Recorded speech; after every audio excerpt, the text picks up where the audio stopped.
Hello friends, welcome to Anisha the world. நான் உங்கள் அனு. இன்னைக்கு நம்மளோட சேனலில் ஒரு சூப்பர்பான மொறுமொறுப்பான ஈவினிங் ஸ்நாக் ரெசிபி தான் பார்க்க போகிறோம். இது முருங்கைக்கீரை கோலா. இது அவ்வளோ கிறிஸ்பியாக செம்மையாக டேஸ்ட் அட்டகாசமாக இருக்கும். கண்டிப்பாக இந்த வீடியோ பார்த்துட்டு ட்ரை பண்ணி பாருங்கள். உங்கள் எல்லாருக்குமே நிஜமாகவே பிடிக்கும். பொதுவாகவே க்ரன்ச்சியாக இருக்கிற ரெசிபிஸ் எல்லாம் குழந்தைங்களுக்கு ரொம்பவே பிடிக்கும். குழந்தைங்களுக்கு மட்டுமல்ல, பெரியவங்களும் ரொம்ப விரும்பி சாப்பிடுவாங்க. இந்த முருங்கைக்கீரை கோலா டிஃப்ரெண்ட் டேஸ்ட்டோட அட்டகாசமாக இருக்கும். இதை எப்படி பண்ணலாம் அப்படின்னு பார்க்கலாம். ஒரு மிக்ஸி ஜாரில் 1/2 கப் அளவுக்கு வேர்க்கடலை எடுத்துக்கோங்க. இது கூட 4 முந்திரி சேர்த்துட்டு இதை நல்லா ஒரு பவுடராக அரைச்சிட்டு வந்துடலாம். இது போல் கொஞ்சம் கொரகொரப்பாக தான் இருக்கட்டும். அடுத்து ஒரு மிக்சிங் பவுலில் 1 கப் அளவுக்கு கடலை மாவு எடுத்துக்கோங்க. இது கூட நாம் கிரைண்ட் பண்ணி வச்சுருந்த வேர்க்கடலை பொடியையும் இது கூட ஆட் பண்ணிக்கலாம். அது கூட 1/2 ஸ்பூன் சீரகம், 1/2 ஸ்பூன் கரம் மசாலா, 1 ஸ்பூன் தனி மிளகாய் தூள், இதுக்கு தேவையான அளவு கொஞ்சமாக உப்பு, இது எல்லாத்தையும் இப்படி ஒன்றா மிக்ஸ் பண்ணிவிட்டு இது கூட கொஞ்சம் கொஞ்சமாக தண்ணியை சேர்த்து கட்டி இல்லாமல் இதை நல்லாவே ஒரு ஜென்டில் மிக்ஸ் கொடுத்துக்கலாம். ஒரே அடியாக தண்ணியை சேர்த்திக்க வேண்டாம். தேவைப்படுறப்போ கொஞ்சம் கொஞ்சமாக தண்ணி ஆட் பண்ணி இது லம்ப்ஸ் இல்லாமல் நல்லாவே ஒரு பேஸ்ட் போல் நாம் கலந்து வச்சுக்கலாம். ஸோ தேவைப்படுறப்ப மட்டும் கொஞ்சம் கொஞ்சமாக தண்ணி ஆட் பண்ணுங்கள். ஆட் பண்ணிவிட்டு கட்டியே இல்லாமல் ஸ்மூத் பேட்டர் கன்சிஸ்டன்சிக்கு நாம் கொண்டு வரணும். ஸோ அதுக்கு இப்படி நல்லாவே ஒரு ஜென்டில் மிக்ஸ் கொடுங்க. ஃபைனலாக இது லம்ப்ஸ் எல்லாம் ஒன்றுமே இல்லாமல் ஒரு இட்லி மாவு பதத்துக்கு வரும். இது போல் இருக்கணும். இது இப்போ நம்மளுக்கு அவசியம் இல்லை, தனியாக வச்சிடலாம், இருக்கட்டும்.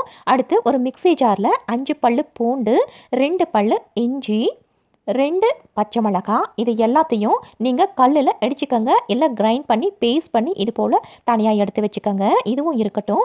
அடுத்து ஒரு பேனில் 2 to 3 ஸ்பூன் ஆயில் விட்டுக்கலாம். ஆயில் காஞ்சதும் 1 ஸ்பூன் அளவுக்கு சீரகம் சேர்த்திக்கோங்க. சீரகம் பொரிஞ்சதும் நாம் கிரைண்ட் பண்ணி வச்சுருந்த இஞ்சி பூண்டு பச்சை மிளகாய் பேஸ்ட் இது கூட சேர்த்திட்டு இதோட பச்சை வாசனை எல்லாம் ஃபுல்லாக போகிற வரைக்கும் இதை லைட்டாக நல்லா ரோஸ்ட் பண்ணிக்கோங்க. இதோட பச்சை வாசனை ஃபுல்லாக போகணும். அடுத்து இது கூட நான் 1 கப் அளவுக்கு இன்னைக்கு முருங்கைக்கீரையை சுத்தம் செஞ்சு வச்சிருக்கேன். இதையும் இதை கூட ஆட் பண்ணிட்டு இது ஒரு ஆஃப் குக் ஆகிற வரைக்கும் நாம நல்லா ரோஸ்ட் பண்ணிக்கணும். ஸோ கொஞ்சமாக உப்பு சேர்த்து நல்லா வதக்கிக்கங்க. ஆல்ரெடி நாம கடலை மாவு பேட்டரில் உப்பு சேர்த்திருக்கோம். ஸோ இதில் கொஞ்சமாக நீங்கள் ஆட் பண்ணிக்கிட்டா போதும். இதை இப்படி ஒரு ஹாஃப் குக் வர ஸ்டேஜில் இது கூட 1/2 கப் அளவுக்கு கொத்தமல்லியும் கருவேப்பிலையும் ஆட் பண்ணிக்கலாம். இப்போ இதை 3ஐயும் சேர்த்து நல்லாவே ஒரு ரோஸ்டிங் கொடுத்துடலாம். இந்த முருங்கைக்கீரையில் செய்கிற கோலா டிஃப்ரெண்ட்டான டேஸ்ட்டில் சூப்பராக இருக்கும். இப்போ பாருங்கள், நல்லா குக் ஆகிடுச்சு. இப்போ கரெக்டாக இந்த ஸ்டேஜில் இது எல்லாத்தையும் இப்படி ஒன்றா சேர்த்திட்டு நம்ம ஆல்ரெடி ரெடி பண்ணி கரைச்சி வச்சுருந்தோம் இல்லைங்களா, அந்த கடலை மாவு பேட்டரை இது கூட மிக்ஸ் பண்ணிடணும். இப்போது அடுப்பை லோ ஃப்ளேமில் வச்சுக்கோங்க. இந்த பேட்டரை மிக்ஸ் பண்ணதுக்கப்புறம் இதை லைட்டாக இப்படி மிக்ஸ் பண்ணி விட்டால் போதும். இந்த கடலை மாவோட பச்சை ஸ்மெல்லாம் போய் இந்த கீரை கூட நல்லா மிக்ஸ் ஆகி ஒரு நல்ல ஃப்ளேவர் வரும். அது வரைக்கும் நாம் இப்படி நல்லாவே கிளறி விடணும். இது ஒரு ஸ்டேஜுக்கு அப்புறம் இது போலவே நல்லா திரண்டு வரும். ஸோ அது வரைக்கும் லைட்டாக ஜென்டிலாக மிக்ஸ் பண்ணி விட்டுட்டே இருங்க.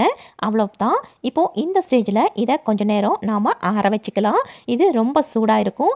ஸோ ஒரு 10 நிமிஷம் இதை டிஸ்டர்ப் பண்ணாமல் அப்படியே விட்டுறலாம். இப்போ பாருங்கள், 10 மினிட்ஸ் ஆயிடுச்சு. இப்போது கையில் லைட்டாக கொஞ்சமாக ஆயில் தடவிட்டு இதை இப்போ நம்மளுக்கு விருப்பமான ஷேப்பில் நாம் செஞ்சுக்கலாம்.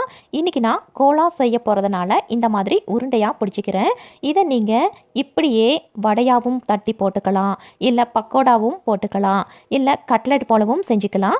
நாம் இன்றைக்கி கோலா உருண்டை செய்ய போகிறோம். ஸோ இந்த மாதிரி ரவுண்ட் ஷேப்பில் நான் செஞ்சுக்கிறேன். ஸோ இப்போ வீடியோவில் நான் காட்டினது போல் கொஞ்சம் கொஞ்சமாக எடுத்து ரவுண்டாக இது போல் தனித்தனியாக பிடிச்சி வச்சுக்கிறேன். இந்த வீடியோவில் நாம் முருங்கைக்கீரையில் கோலா செய்ய போகிறோம். ஆனால் நீங்கள் முருங்கைக்கீரைக்கு பதிலாக வேறு எந்த கீரையாக இருந்தாலும் அதை நீங்கள் ஆட் பண்ணி இது போலவே கோலாவாக செய்யலாம். செம்ம டேஸ்டியாக இருக்கும். ஒவ்வொரு கீரையும் ஒவ்வொரு விதத்தில் செம்ம அட்டகாசமாக இருக்கும். இந்த முருங்கைக்கீரையில் இரும்பு சத்து அதிகமாக இருக்குது. அதுவும் இல்லாமல் மற்ற கீரையை விட இதோட டேஸ்ட் ரொம்ப வித்தியாசமாக அட்டகாசமாக இருக்கும். இப்போ பாருங்கள், இதே மாதிரி இது எல்லாத்தையும் இது போல் உருண்டை பிடிச்சு நான் தனியாக எடுத்து வச்சிருக்கிறேன். அடுத்து பைண்டிங்காக ஒரு மிக்சிங் பவுலில் 2 ஸ்பூன் அளவுக்கு கார்ன்ஃப்ளவர், 1 ஸ்பூன் மைதா, 1 ஸ்பூன் அரிசி மாவு இதை 3ஐயும் ஆட் பண்ணிவிட்டு இது கூட இதுக்கு தேவையான அளவு கொஞ்சமாக தண்ணியை சேர்த்து இதை ஒரு பேஸ்ட்டாக நல்லா கரைச்சி எடுத்து வச்சுக்கலாம். இது ஒரு பைண்டிங்காகத்தான். ஸோ இது போல் தண்ணியாக கரைச்சிக்கிட்டாலே போதும், அவ்வளோதான். இப்போ பைண்டிங்க்கு மாவும் ரெடி. கோலா உருண்டை செய்யணும்னா பிரெட் கிரம்ஸ் தேவைப்படும், இதையும் கொஞ்சம் எடுத்துக்கோங்க. முருங்கைக்கீரை பால்ஸும் ரெடி. ஸோ இது போல் எல்லாத்தையும் ஆல்ரெடி ப்ரிப்பேர் பண்ணி வச்சதுக்கப்புறம் முருங்கைக்கீரை மசாலா பால்ஸை 1 by 1 எடுத்து கரைச்சி வச்சிருக்கிற பைண்டிங் மாவில் நல்லா டிப் பண்ணிவிட்டு அதுக்கப்புறம் இந்த பிரெட் கிரம்ஸில் இது போல் நல்லா பெரட்டி எடுங்க. இது ஃபுல்லாகவே நல்லா கோட் ஆகணும். அப்போ தான் நம்மளுக்கு இது கிறிஸ்பியாக க்ரன்ச்சியாக சூப்பராக மொறுன்னு வரும்.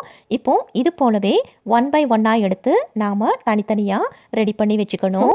முதல்ல டிப் பண்ணிவிட்டு அப்புறம் பிரெட் கிரம்ஸில் நல்லா இப்படி பெரட்டி கோட் பண்ணி எடுத்துக்கோங்க.